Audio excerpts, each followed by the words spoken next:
A face that should have been dead stared back at her from the screen. The familiar smile, the unmistakable scar above his right eyebrow. It was him, standing casually on a beach in Bali, tagged in a stranger's Instagram post, dated just 3 days ago. A man who had supposedly drowned 4 years earlier on what should have been the happiest day of their lives. The discovery was made in New York City, in the Upper East Side apartment of Rebecca Winters, 36, former wife of tech executive Julian Blackwood. The photo was found during a late-night scrolling session through social media when an algorithm suggested people you might know and presented an account belonging to a Swedish tourist whose recent vacation photos included a man in the background that Rebecca instantly recognized as her presumed dead husband. Julian Blackwood was 38 when he disappeared on June 12, 2021, his wedding day. The ambitious CEO of CyberShield, a cybersecurity startup valued at $780 million, had gone for an early morning swim off the private beach of their luxury Hamptons venue. His clothes and phone were found neatly folded on the shore. By sunset, as worried guests waited in decorated chairs with programs in hand, the Coast Guard had recovered only his watch, caught in rocks nearly a mile offshore. After an exhaustive 3-week search yielded nothing more, Julian was declared dead by drowning, his body presumed lost to the Atlantic. Julian had always been an early riser, often slipping out of bed at dawn to swim in open water. "The ocean clears my mind," he would tell Rebecca. "It's where I do my best thinking." He had proposed to her during a vacation in Santorini, getting down on one knee on a cliffside restaurant overlooking the Mediterranean. She remembered how he had practiced his vows the night before their wedding, standing in front of the bathroom mirror while she pretended not to eavesdrop from the bedroom. "Tomorrow and forever," he had concluded each practice round, a phrase that became cruelly ironic when tomorrow came but forever didn't. Rebecca had often recalled the last words he said to her that morning as he slipped out of their suite. "When I see you next, you'll be walking down the aisle." He had kissed her forehead and promised to be back within an hour. The security camera at the hotel entrance had captured his confident stride as he headed toward the beach at 6:43 a.m., the last confirmed sighting of Julian Blackwood, until now. The initial investigation had yielded curious findings. Julian's life insurance policy, worth $10 million, had been updated just 2 months before the wedding, with Rebecca as the sole beneficiary. Yet his company shares, worth substantially more, would remain in limbo without a body or clear evidence of death, according to the terms of his unusual corporate succession plan. The financial arrangements had struck investigators as peculiar, but not necessarily suspicious. But why would a man with so much to live for, wealth, success, and a marriage just hours away, choose that moment to disappear? Or had something more sinister happened that morning on the deserted beach? The discovery of Julian's waterproof watch had initially supported the drowning theory. The Coast Guard lieutenant who found it noted that the clasp was intact, suggesting it had been deliberately removed rather than torn off in a struggle or accident. The timepiece had stopped at 7:21 a.m., presumably when saltwater breached its supposedly waterproof seal. But if Julian had removed his watch before entering the water, as the neatly folded clothes suggested, why was it found in the ocean? And why would a strong swimmer known for his caution in open water suddenly drown on a calm morning? One detail had always troubled Rebecca. Julian was wearing his titanium dive watch when he left their suite. She clearly remembered seeing it on his wrist, but the watch recovered from the rocks was his everyday stainless steel Rolex. Had investigators overlooked this discrepancy, or had she misremembered in her grief-stricken state? 4 years later, she stared at the Instagram photo, where the man who looked like Julian appeared to be wearing a watch with a distinctive blue face, just like the titanium dive watch that had never been recovered. The week after Julian's disappearance, a hotel maid had found a business card tucked inside a book in their suite. The card belonged to a private investigator based in Miami. When questioned, Julian's executive assistant claimed no knowledge of why her boss would be in contact with such a person, and the investigator himself, when tracked down, insisted he had never met with Julian Blackwood. Cell phone records showed no calls between them, but a gap in Julian's location data suggested his phone had been turned off for 3 hours during a business trip to Florida 2 weeks before the wedding. What had Julian been investigating? And was it connected to his disappearance? During that same Florida trip, Julian had made a mysterious withdrawal of $50,000 in cash from his personal account. His assistant said it was for a rare watch he planned to surprise Rebecca with on their honeymoon, yet no such watch was ever found among his possessions, nor were there records of such a purchase. The cash had simply vanished, along with Julian. Had he been planning his exit strategy, or had he gotten involved with dangerous people who might have wanted him gone?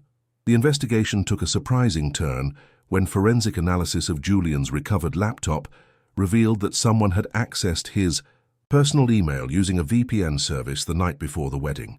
The login occurred at 2:14 a.m., while both Julian and Rebecca were supposedly asleep in their suite. The session lasted 22 minutes, during which several emails were permanently deleted from both the inbox and trash folders. Without sophisticated recovery methods, investigators couldn't determine the content of those emails, but the timing suggested Julian may have been awake and covering his tracks while Rebecca slept, or that someone else had gained access to his accounts. But who else had Julian's passwords, and what was in those emails that needed to be hidden? 6 weeks after the disappearance, a fishing boat recovered a waterlogged passport 40 miles offshore. It belonged to Julian Blackwood. Marine experts confirmed that currents could have carried it that distance, supporting the drowning theory. Yet when dried and examined, the passport showed an unusual pattern of wear, consistent with deliberate water damage rather than extended immersion. The forensic examiner noted that the ink showed signs of running in a manner that suggested brief immersion, followed by air drying rather than continuous submersion. Had someone attempted to make the passport appear more damaged by seawater than it actually was? 3 months after Julian vanished, Rebecca received an anonymous text message. "He isn't who you think he is." The number was traced to a burner phone purchased with cash in Newark, New Jersey, just days after Julian's disappearance. Security footage from the convenience store where it was bought showed only a figure in a hooded sweatshirt, face carefully angled away from cameras. Authorities considered it a cruel prank by someone following the high-profile case, but Rebecca had kept screenshots of the message, studying it obsessively for clues. Had someone been trying to warn her? And now, staring at the Instagram photo, she wondered if the message had been the truth all along. The financial investigation that followed Julian's disappearance had revealed a series of complex offshore transactions in the months leading up to the wedding. Small amounts, never more than $9,000 at a time, carefully staying under reporting thresholds, had been moving through a network of shell companies registered in the Cayman Islands, Panama, and Singapore. The pattern suggested someone with intimate knowledge of financial regulations was building an untraceable reserve of funds. The transactions were sophisticated enough that investigators couldn't definitively link them to Julian, though the timing and patterns pointed to someone preparing for a new life off the grid. But Julian's financial advisor insisted his client had neither the expertise nor the motive to create such an elaborate scheme, unless he had help. Cyber Shield, Julian's company, had been on the verge of announcing a major government contract when he disappeared, a deal that would have doubled the firm's valuation overnight. The contract was for advanced security systems designed to protect federal infrastructure from foreign hacking attempts. The timing seemed to rule out financial distress as a motive for faking his death. In fact, Julian stood to gain enormously by staying alive just a few more weeks. Unless, as one investigator had theorized, Julian had discovered something about his own company, or the government contract that had put his life in danger. Had he fled to protect himself, or had someone ensured he wouldn't live to see the contract finalized? Rebecca had never believed Julian would abandon her willingly, especially on their wedding day. She had fought against the narrative that he had staged his own disappearance, insisting that he must have been the victim of a tragic accident or foul play. But as months became years, doubt had crept in. There had been no ransom demands to suggest kidnapping, no body to confirm death. The case had gone cold, with most theories pointing toward either a deliberate disappearance or a perfect murder that had left no evidence behind. Now, the Instagram photo blew the case wide open again. If Julian was alive in Bali, which of them was the victim, and which the perpetrator? The first major breakthrough in the investigation came when Detective Sofia Martinez decided to re-examine the security footage from the hotel on the morning of Julian's disappearance. While previous investigators had focused on Julian's exit toward the beach, Martinez noticed something odd: a hotel staff member entering the service elevator at 5:27 a.m., carrying what appeared to be maintenance equipment. The staff roster showed no scheduled maintenance that morning, and the employee's face was never clearly visible to cameras. Most crucially, there was no footage of this person ever leaving the hotel. Could someone have impersonated staff to gain access to the wedding venue? And was this connected to Julian's disappearance less than 2 hours later? The staff member from the security footage was never identified. The uniform appeared authentic, but hotel management confirmed that maintenance staff weren't scheduled until after the wedding ceremony. The mystery person had used a valid service keycard to access restricted areas, suggesting inside help or sophisticated planning. The service elevator provided access to a loading dock with a blind spot in the camera coverage, a potential exit point that wouldn't have been recorded. Detective Martinez theorized that Julian might have left through this route rather than going to the beach at all, with the items on the shore being staged to suggest a drowning. But this theory raised more questions. Why would Julian need such an elaborate exit? Who was the accomplice? And how had they obtained a staff uniform and access card? An examination of Julian's personal and business relationships revealed a web of complex dynamics. His former business partner, Vincent Shaw, had left CyberShield under tense circumstances 8 months before the wedding, after a dispute over the company's direction. Shaw had wanted to pursue lucrative private military contracts, while Julian preferred to focus on commercial and government cybersecurity. Their separation had been publicly amicable but privately bitter, with Shaw receiving a buyout significantly below what he believed his shares were worth. Shaw had an alibi for the morning of the disappearance. He was on a documented flight to London, but investigators wondered if he might have had the resources and motive to arrange something happening to Julian.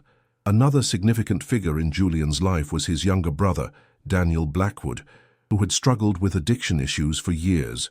Julian had paid for multiple rehabilitation stays, but their relationship had become strained when Daniel relapsed shortly before the wedding.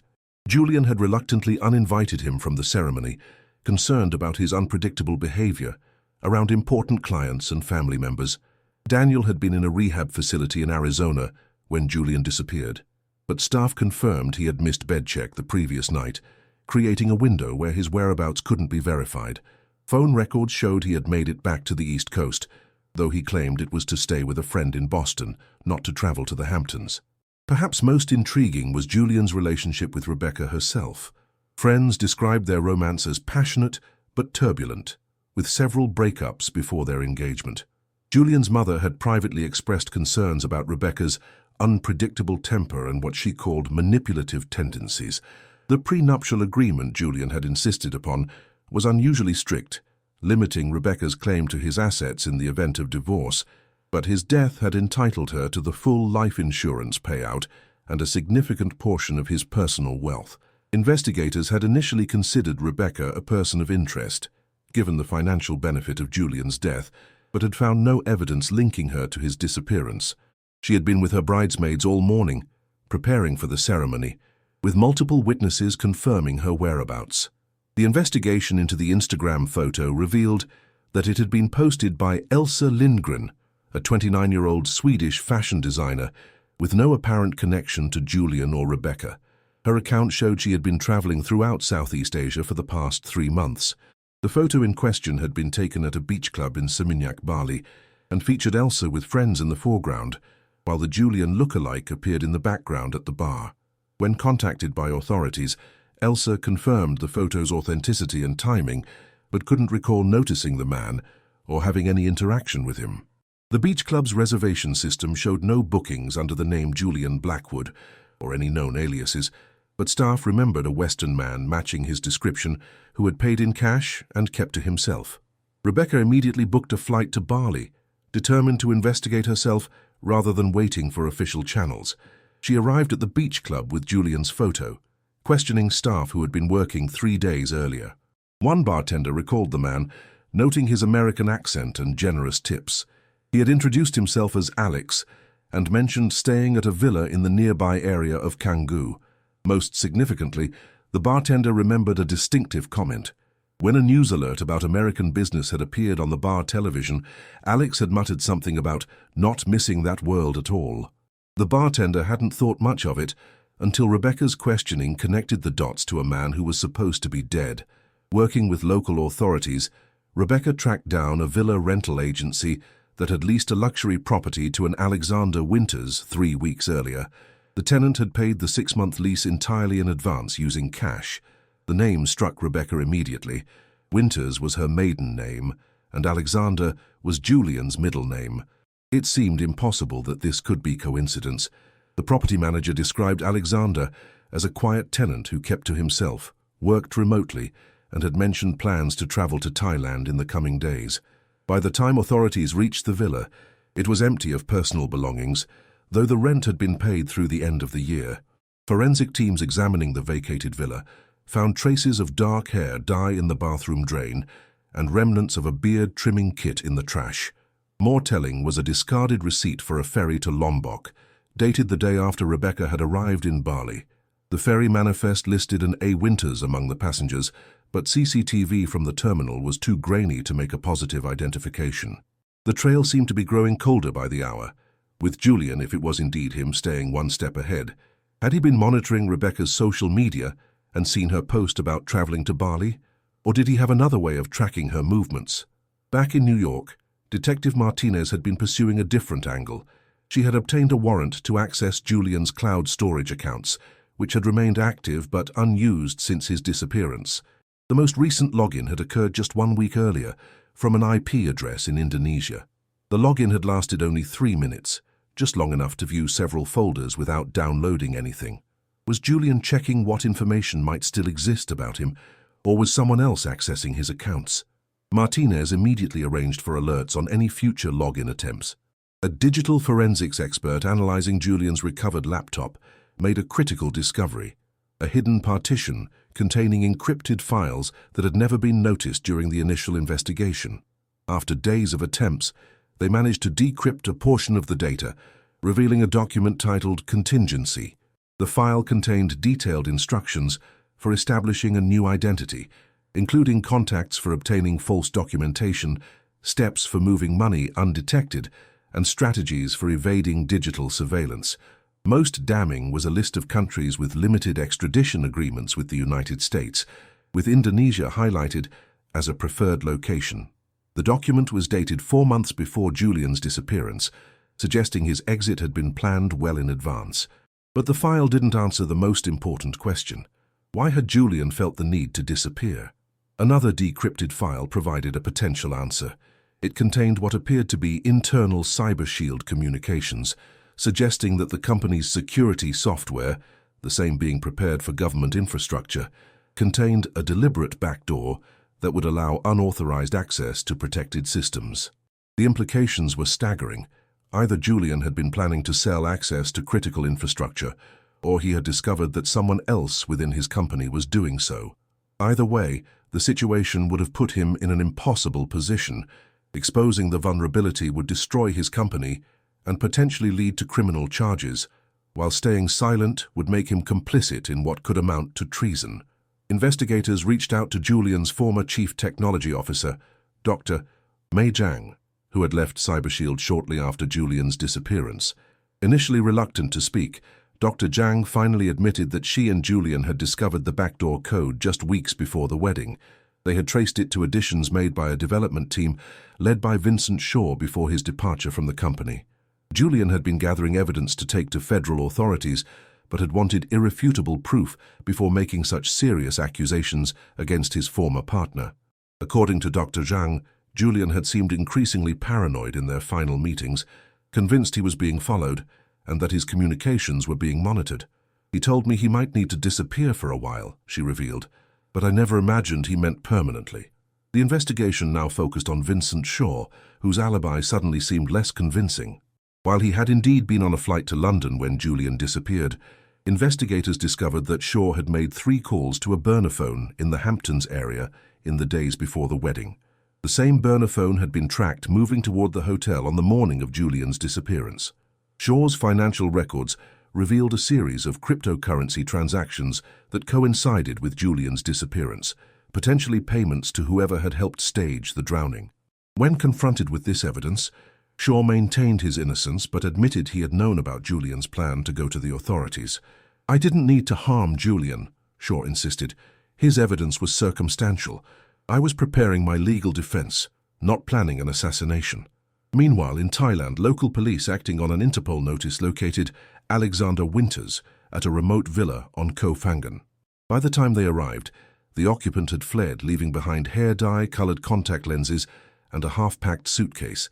Neighbors described seeing a man matching Julian's altered appearance, leaving hurriedly with a backpack the previous evening. A motorcycle rented in the name of Alexander Winters was found abandoned at the ferry terminal, with security footage showing a man boarding a boat to the mainland just hours before police arrived. A handwritten note found in the villa contained only 5 words: "Tell Rebecca I'm sorry." This confirmed what many now suspected. Julian Blackwood was alive and had faked his own death. But was he running from danger or justice? The evidence suggested both. He had discovered serious criminal activity within his own company, but had chosen to flee rather than face it directly. This raised uncomfortable questions about his character and the truth of his relationship with Rebecca. Had he ever intended to go through with their marriage, or had the wedding been part of his cover as he prepared to disappear? And what did his apology to Rebecca mean? Was he sorry for leaving her, or for something else? Rebecca struggled to process these revelations.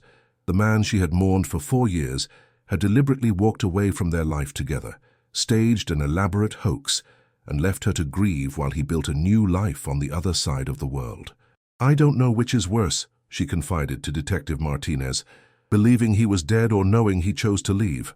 The life insurance money she had received now seemed tainted, potentially part of a fraud she had unknowingly participated in. Legal experts suggested she could face questions about her own knowledge of the scheme, though all evidence indicated she had been as deceived as everyone else. A crucial piece of the puzzle fell into place when federal investigators, now involved due to the national security implications, uncovered communications between Shaw and representatives of a foreign intelligence service. The backdoor in CyberShield's software hadn't been intended for personal gain but for state-sponsored espionage. If Julian had gone to the authorities with this information, he would have exposed an operation years in the making and potentially put himself in the crosshairs of both foreign agents and U.S. intelligence agencies wanting to avoid the embarrassment of a public disclosure. His apparent decision to fake his death and flee rather than fight suddenly seemed more understandable, if not entirely honorable. 7 days after the hunt began in Thailand, facial recognition software at a Malaysian airport flagged a traveler whose measurements matched Julian's, despite attempts at disguise. The man was using a passport under the name Thomas Walker, another alias that held personal significance, as Thomas had been the name of Julian's childhood dog, and Walker was his mother's maiden name. By the time authorities responded, the man had boarded a flight to Istanbul, a strategic choice given Turkey's position as a gateway between Asia and Europe, and its complicated extradition processes. The pattern suggested someone who had researched escape routes thoroughly and was executing a well-prepared contingency plan. In a dramatic development, Rebecca received an encrypted email from an anonymous address. The message contained a private detail only Julian would know, the exact words he had spoken when he proposed in Santorini, followed by a brief explanation. "I never wanted to hurt you. What I discovered put everyone around me in danger. I couldn't let that include you. By the time you read this, I'll have moved again. Don't try to find me. Forgive me if you can." Cybersecurity experts determined the email had been sent through a series of proxies and could not be traced to its origin. The communication left Rebecca with mixed emotions: relief at confirmation that Julian was alive, anger at his deception, and confusion about his true motives. The case had now evolved into an international manhunt, with Julian Blackwood wanted for questioning related to insurance fraud, identity theft, and potentially his knowledge of espionage activities targeting U.S. infrastructure. The State Department revoked his passport, and Interpol issued a blue notice requesting information about his location and activities. Financial intelligence units worldwide began monitoring for patterns that might match Julian's known methods of moving money. The man who had once been a rising star in cybersecurity had become a ghost, using the very techniques his company had developed to remain untraceable. Public opinion on the case was sharply divided. Some viewed Julian as a villain who had faked his death to escape consequences, betrayed his fiancée, and committed fraud. Others saw him as a potential whistleblower who had discovered something so dangerous that disappearing seemed like his only option. Without Julian himself to explain his actions, both narratives remained plausible. Rebecca found herself at the center of a media storm, with journalists constantly seeking her reaction to each new development. "I just want answers," she told them. "Not for the public or the authorities, but for myself. I need to know what was real." 18 months after the Instagram photo that had started the hunt, intelligence sources reported a possible sighting of Julian in Mozambique, now sporting a full beard and working as an IT consultant for a local business under the name James Bennett. By the time investigators arrived, he had vanished again. However, they discovered something significant in his abandoned apartment, a meticulously documented dossier on Vincent Shaw's activities, including transcripts of meetings with foreign operatives, technical details of the backdoor implementation, and financial records showing payments to offshore accounts. It appeared Julian had been building a case from hiding, perhaps hoping to eventually clear his name without exposing himself to danger. The dossier provided enough evidence for federal prosecutors to move against Vincent Shaw, who was arrested on charges of espionage and conspiracy. During interrogation, Shaw finally admitted the truth. He had been recruited by foreign intelligence while on a business trip 5 years earlier, and had agreed to implement the backdoor in exchange for substantial payments. When Julian had begun asking questions about anomalies in the code, Shaw had initially thought he could misdirect his former partner. But Julian was too thorough, Shaw confessed. He kept digging until he found evidence pointing directly to me. I didn't want him dead. I just needed him discredited or removed before he could take what he knew to the FBI. Shaw revealed that he had hired a private security contractor with intelligence backgrounds to solve the Julian problem. The contractor had originally planned to stage an accident or suicide that would prevent Julian from revealing what he knew, but Julian had somehow learned of the threat. "The last I heard, the plan was to grab him the morning of the wedding," Shaw said. "I was told it went wrong, that Julian fought back and ended up dead for real. I never questioned it because the problem was solved either way." Shaw appeared genuinely surprised to learn that Julian had survived and engineered his own disappearance, perhaps using his knowledge of the plot against him to create a convincing cover story. The security contractor Shaw had hired was identified as Alexei Petrov, a former intelligence operative with a history of working for corporate clients. When authorities moved to arrest him, they found his apartment empty and evidence of a hasty departure. Financial records showed he had received a final payment from one of Shaw's shell companies the day before the arrest warrant was issued, suggesting Shaw had managed to warn him despite being in custody. Petrov's whereabouts remained unknown, adding another layer to the already complex case. With Shaw in custody and the immediate threat potentially neutralized, federal authorities made an unusual public statement addressing Julian directly. They acknowledged that the circumstances of his disappearance suggested he had been responding to a genuine threat and offered to discuss terms for his return and cooperation in the ongoing espionage investigation. They stopped short of promising immunity, but suggested that his actions would be viewed in the context of the danger he had faced. The message was broadcast internationally, hoping to reach Julian wherever he might be hiding. Meanwhile, Rebecca had been doing her own detective work. She had traveled to each location where Julian had been spotted, talking to people who had encountered him and trying to understand the man her husband had become in his years on the run. In Istanbul, a cafe owner remembered the polite American who had spent hours on his laptop, always sitting with his back to the wall and paying in cash. In Thailand, she found the motorcycle rental shop where Alexander had been a regular customer, described as friendly but private, never discussing his past. Each account painted a picture of a cautious, isolated existence, a stark contrast to Julian's former life as an outgoing, ambitious CEO. "He's still running," she concluded, "not just from whoever threatened him, but from his old life, from me."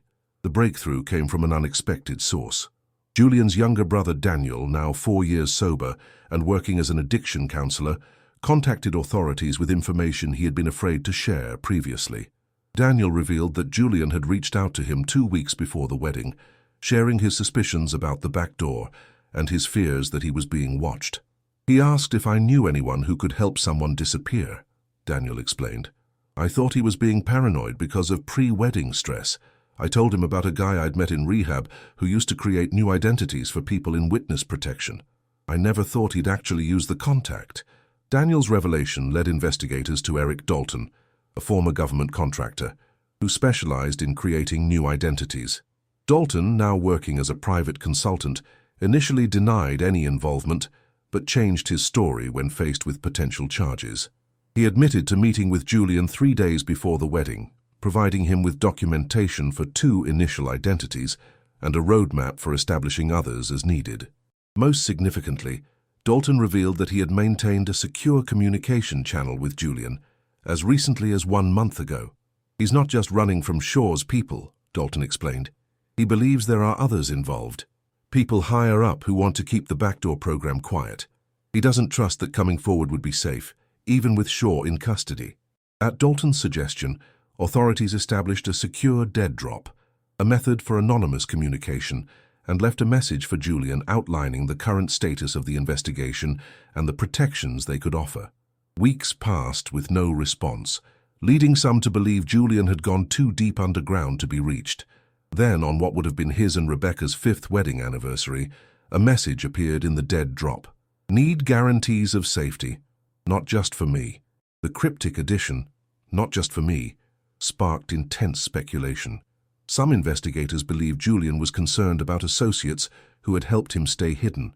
Others wondered if he had started a new family while on the run, people who would be vulnerable if he resurfaced. Rebecca had a different theory. Reviewing Julian's medical records, she discovered something she had forgotten.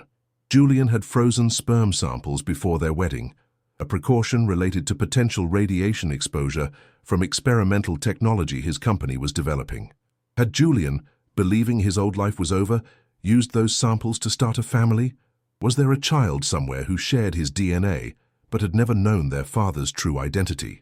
The negotiation with Julian continued through the secure channel, with federal authorities gradually earning his trust by sharing details of Shaw's prosecution and the steps being taken to identify others involved in the espionage operation. Julian provided information about the backdoor's technical specifications that helped cybersecurity teams identify and patch similar vulnerabilities in other systems. Each exchange brought him closer to potentially coming in from the cold, but he remained hesitant about revealing his location or agreeing to meet in person. "They tried to kill me once," he wrote. "I need to be certain they won't succeed the second time." The final piece fell into place when Rebecca sent her own message through the channel. Instead of appeals or accusations, she shared news that Julian couldn't have known. His mother had been diagnosed with aggressive cancer and had perhaps months to live. She included a photo of the family at the hospital and a simple request. "She deserves to see you again, whatever you've done." Whether motivated by guilt, love, or both, Julian's response came within hours. Arranging secure return. 7 days. True to his word, exactly 1 week later, a private jet registered to a Swiss humanitarian organization landed at a small airfield in upstate New York. Federal agents created a secure perimeter, with only a handful of authorized personnel allowed near the runway. The plane's door opened to reveal a man whose appearance differed significantly from the Julian Blackwood, who had disappeared 5 years earlier, thinner, with graying hair and deeper lines around his eyes, but whose identity was confirmed by both fingerprints and DNA. More surprising was the child accompanying him, a 4-year-old girl with Julian's unmistakable eyes, introduced as Sophia. Julian's debrief took place over several weeks at a secure government facility. He provided comprehensive information about the backdoor program, identifying all those involved in its creation and the foreign entities who had commissioned it. His testimony, combined with evidence already gathered, led to additional arrests and the closure of multiple security vulnerabilities in critical infrastructure systems. In exchange for his cooperation, prosecutors agreed to immunity for charges related to his disappearance, though he would be required to repay the life insurance money with interest and face certain financial penalties.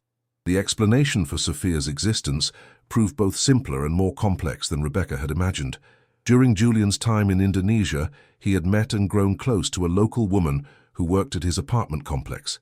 When she discovered she was pregnant, Julian had been faced with a choice between continuing his nomadic existence alone or building a more stable life with her and their child. He had chosen the latter until her tragic death from dengue fever when Sophia was 3, leaving Julian as the girl's sole parent and complicating his already difficult situation. The child knew nothing of her father's past or true identity, believing the fiction he had created to protect them both. Rebecca's reunion with Julian was complex and emotionally charged. 5 years of separation, deception, and independent growth had changed them both profoundly. The love they had once shared had been replaced by something more complicated, a mix of familiarity and strangeness, understanding and hurt, shared history and unbridgeable distance. "I mourned you," she told him during their first private conversation. "I built a new life thinking you were gone forever. I can't just erase that because you've decided to come back." Julian nodded, acknowledging the pain his choices had caused, even as he maintained they had been necessary for survival. "I never expected forgiveness," he said, "just understanding." In the months that followed, Julian split his time between caring for his daughter, assisting with the ongoing investigation, and visiting his ailing mother, whose condition had temporarily stabilized upon her son's return. Rebecca kept her distance, processing her complicated feelings about the man who had once been the center of her world. They spoke occasionally, cautiously rebuilding not a romance, but a tentative friendship based on their shared experience of loss and resilience. Julian respected her boundaries, never pushing for more than she was willing to give. The media frenzy around Julian's return and the espionage case eventually subsided, allowing him to begin establishing a new life, his true identity reclaimed, but forever altered by his years in hiding. He declined offers to write books or participate in documentaries, preferring to focus on raising Sophia and rebuilding relationships with family members who had mourned him. The fortune he had once possessed was largely gone, spent on survival or surrendered as part of his legal settlement, but he found he needed less than he once thought. "Living with nothing teaches you what actually matters," he told his brother during a quiet conversation on the porch of their childhood home. Vincent Shaw received a 30-year sentence for espionage and conspiracy, while several of his associates faced similar charges. The foreign intelligence network that had orchestrated the backdoor operation was publicly identified, leading to diplomatic sanctions and renewed cybersecurity cooperation between affected nations. Julian's role in exposing the plot earned him a complicated legacy. Condemned by some as a coward who ran rather than fought, praised by others as a whistleblower who sacrificed everything to protect national security. The truth, as always, lay somewhere in between these extremes, in the grey area where human decisions are made under impossible pressure. 1 year after Julian's return, Rebecca invited him and Sophia to meet for coffee at a park near her apartment. The conversation was easier than previous encounters, with time having softened the sharpest edges of her anger and his guilt. Watching Sophia play on the swings, Rebecca asked the question that had haunted her since the Instagram photo first appeared on her screen. "Were you ever going to let me know you were alive? Or would I have spent my whole life mourning someone who never actually died?" Julian considered the question carefully before answering. "I told myself it was safer for you not to know," he said finally. "That if you believed I was dead, you would be protected from anyone who might come looking for me. But the truth is more selfish than that. Every year that passed made it harder to imagine how I could possibly explain. How do you tell someone you loved that you chose to let them think you were dead?" He paused, watching his daughter laugh as she soared higher on the swing. "I think part of me hoped you would somehow discover the truth, like you did. That fate would make the decision I couldn't make myself." The conversation was interrupted by Sophia running over, proudly displaying a dandelion she had picked. Rebecca smiled at the little girl, seeing echoes of Julian in her expressions and mannerisms. Later, as they walked together through the park, Rebecca found herself wondering about parallel lives, the one she might have lived if Julian hadn't disappeared, and the one he had created in his years away. There was no going back to what they had been planning on that wedding day 5 years ago, but perhaps there was a way forward that acknowledged both their shared past and the separate journeys they had taken since. 2 months after their meeting in the park, Julian accepted a consultant position with a government task force dedicated to identifying vulnerabilities in critical infrastructure systems. His unique experience made him valuable, though he worked under strict supervision and security protocols. The role provided stability and purpose, allowing him to settle with Sophia in a modest house outside Washington, D.C. He maintained limited contact with the press, declined lucrative book and movie offers, and focused on rebuilding his life one careful step at a time. The hyper-ambitious CEO was gone, replaced by a more contemplative man who measured success differently than before. Rebecca had found her own path forward, channeling her experience into advocacy for families of missing persons. She had completed a master's degree in psychology and established a support network for those living in the painful limbo of not knowing whether loved ones were alive or dead. Her organization helped families navigate both the emotional trauma and practical complications of having someone disappear, drawing on her unique perspective as someone who had lived through both the grief of loss and the complicated reality of return. The work brought meaning to what had once seemed like wasted years of mourning. As Julian's mother's condition worsened, Rebecca found herself unexpectedly involved in helping care for Sophia during Julian's hospital visits. The little girl, initially shy around this new adult in her life, gradually warmed to Rebecca's gentle presence. They developed their own rituals and inside jokes, building a relationship that existed independently of Rebecca's complicated history with Julian. Through Sophia's eyes, Rebecca caught glimpses of what family life with Julian might have been, bittersweet reminders of the future they had once planned together. When Julian's mother passed away peacefully 6 months later, Rebecca attended the funeral, standing at a respectful distance from Julian and his remaining family. After the service, as mourners dispersed, Julian approached her. "Thank you for being here," he said simply. It would have meant everything to her. They stood in silence for a moment, sharing the weight of loss and the recognition of how thoroughly their lives had been transformed by the choices made 5 years earlier.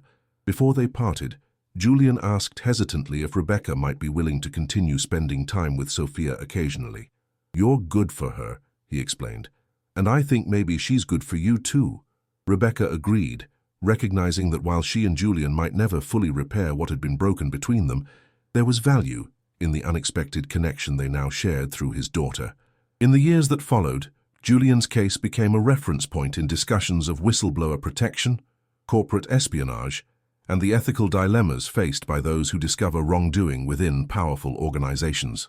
Academic papers analyzed his decisions, debating whether his elaborate disappearance had been justified or an unnecessarily extreme response to the threat he faced. Julian himself rarely participated in these discussions, preferring to focus on raising his daughter and contributing to cybersecurity efforts in his more modest professional role. The spotlight that had once followed his every move as a rising tech star had dimmed, allowing him a privacy he had once achieved only through deception. 7 years after the Instagram photo that had changed everything, Rebecca found herself sitting beside Julian at Sophia's elementary school performance. They weren't a couple or a family in any traditional sense, but they had developed a functional relationship centered around Sophia's well-being. As the lights dimmed and children took the stage, Julian leaned over and whispered, "Do you ever wonder what would have happened if I had just told you the truth from the beginning, if I had trusted you with what I knew instead of trying to protect you by disappearing?" Rebecca considered the question carefully. "I've played that scenario in my mind 1,000 times," she admitted. "I'd like to believe we would have faced it together, gone to the authorities, entered witness protection, found another way, but we'll never know." She paused as the music began. "What I do know is that we can't change the past. We can only try to make peace with the paths we've taken and the people we've become because of them." Julian nodded, his attention turning to Sophia as she appeared on stage with her classmates. Both he and Rebecca applauded enthusiastically, sharing a moment of genuine joy in the present, rather than regret for the past. Their story had no fairy tale ending, no dramatic reconciliation or return to what might have been. Instead, they had found a way to coexist in the aftermath of extraordinary circumstances, building something new from the remnants of what had been lost. The case of Julian Blackwood remains one of the most complex and controversial disappearances in recent memory. It serves as a stark reminder that people sometimes vanish by choice rather than misfortune, and that the line between victim and perpetrator can blur under extreme pressure. For investigators, it highlights the increasing difficulty of distinguishing actual deaths from elaborately staged disappearances in a world where digital footprints can be manipulated and new identities crafted with sufficient resources and expertise. For the public, it raises uncomfortable questions about how well we truly know even those closest to us and what secrets might lie beneath the surface of seemingly perfect lives. For Rebecca Winters, the discovery of that Instagram photo had ended one chapter of her life and begun another, replacing grief with a more complicated emotional landscape of anger, relief, betrayal, and eventual acceptance. The man she had mourned had never actually died, but the relationship they once shared had. In its place was something neither of them could have imagined on what should have been their wedding day. A connection forged through extraordinary circumstances, maintained not by romance, but by a shared understanding of loss and resilience, and the unexpected gift of a child who represented both what might have been and what still could be. And somewhere in the digital realm that had played such a crucial role in both Julian's downfall and his discovery, that fateful Instagram photo remained, a casual vacation snapshot for most viewers, but for those who knew the story, a reminder of how quickly certainty can dissolve, how thoroughly lives can be reinvented, and how a single image can bridge the gap between death and life, ending and beginning, loss and unexpected return. For those captivated by Julian and Rebecca's story, questions linger. Was Julian truly a hero who sacrificed everything to expose dangerous espionage, or a coward who chose to run rather than stand and fight? Did his deception irreparably damage any chance of rebuilding trust, or did his return offer the possibility of redemption? And perhaps most hauntingly, if you discovered someone you had mourned was actually alive, would you welcome them back, or prefer the cleaner grief of believing them gone forever?